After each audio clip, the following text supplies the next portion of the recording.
Hi guys, welcome to another video. Now in this video, if you've been watching my channel, you recall I broached the subject of James Herbert, his first novel, The Rats. Now I thought I'd do just a quick video on the sequel, which was released in 1979, and that sequel is called Lair. Now this follows off 4 years after the events of The Rats. Now basically this time the rats have moved out into Epping Forest, and they sort of like start to sort of like breeding again, accumulating and attacking people, and again, just like the rats, is full of grisly scenes of horror.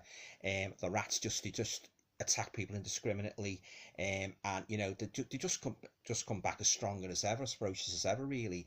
When I first read this paper back in 1979, and just like the rats in 1975, again I was blown away by just how good a horror writer James Herbert was. Sadly, he's no longer with us. But as I say, this is just like the Rats. It's a fantastic book, and just adds a little something different to it, with the rats being set in Epping Forest. And Jim just builds the tension up. I mean, I've never read a horror writer like him that can actually build and just engross the reader so much of it is brilliant evocations of horror and suspense. And this book, Lair, has those qualities in bucket loads, believe me. It's a fantastic sequel to The Rats. I've read it countless times, and I've enjoyed it.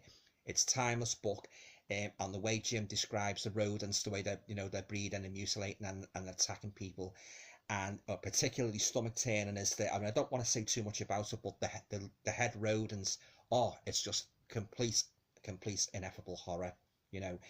But this had me hooked. I mean, I couldn't put this book down. I mean, like the Rats, it was just one enthralling page turner.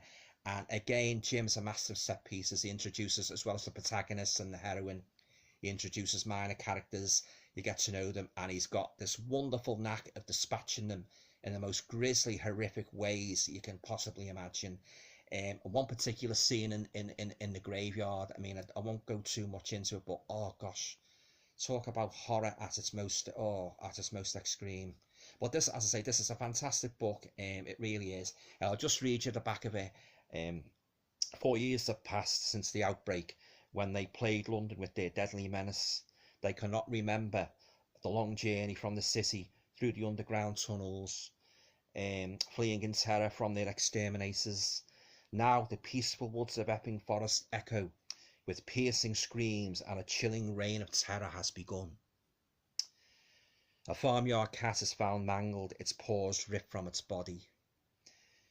A family of stoats lie slaughtered, their insides exposed and half-eaten. This is grisly stuff. Nothing remains of a coursing couple but shreds of clothing and a few gnawed bones. The rat's craving has become uncontrollable, a craving that only living human flesh can satisfy. So there you go. If you haven't read Lair, I strongly recommend that you get yourself a copy. It's a fantastic sequel to The Rats, a classic piece of horror. God bless Jim for leaving such a wonderful legacy, such wonderful books as this. And the instant I read The Rats in 1974, I became an instant fan.